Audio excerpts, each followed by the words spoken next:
So the question for this presentation is what options does a foreign entity has to register a business in Singapore? Must it register a branch? So sometimes when foreign companies are registering their business entity in Singapore, they get confused because they have heard of subsidiary and they have heard of branch. But some of them think that the only option available to them is of registering a branch, which is not a case. So let's have a look. So if you are a foreign entity and if you want to expand your business in Singapore, then you have three options or three entity options. The first one and the most common is a subsidiary company. So when you register a subsidiary company, you are incorporating a new company in Singapore. And this shares in this company can be held by your parent entity, that is your foreign company. So let's suppose you are a business from UK. Then in that case you can register a company in Singapore where the name of the company can be largely similar to your UK company, or it can be same also if that name is available. And in this company, Singapore entity, your UK entity can take 100% shareholding. It is also not mandatory that 100% should be with your UK company. Some part of shareholding can be given to some other companies or key employees or any other individual also.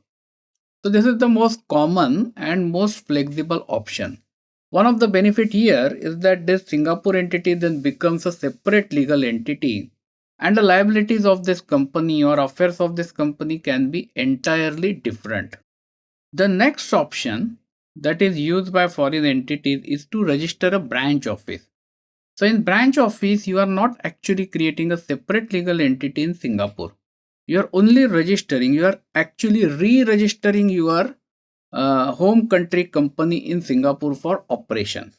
So again, if you are a company from UK and you decide to open up a branch office, then the details of this UK company will be lodged into the Accra system and a new Singapore registration number will be obtained.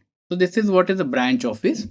The liabilities of the branch are not independent of your foreign company. They reach back to your foreign company because it is not a separate legal unit. And the last option is registering a representative office. So again, representative office is very similar to a branch. It is not a separate legal entity. It is a part of your foreign entity and the liabilities will reach back to your foreign entity. But representative offices are not allowed to engage into sales or sales leading activities. They are only for market research, study of the market, study of the competition, and these kind of activities which typically a large corporate may do before entering into a specific market. And because it is not a sales or a sales leading activities are not allowed here, representative office has substantially less compliance and filings are typically not required. So if you look at the percentage in a year, 99% of the foreign entities, 99% of the foreign entities will register a subsidiary company. Only 0.7 percentage of the companies will register a branch and only 0.3% of the companies will generally register a representative office. So as you can see, there is a significant skewness here and majority of the companies go for a subsidiary company. If you want to have more details on any of these entity types, then we have separate guides for each of these topics. So please check in our YouTube channel. Thank you for watching this video.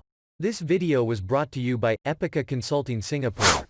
Subscribe to our channel today to get notified when new videos are posted.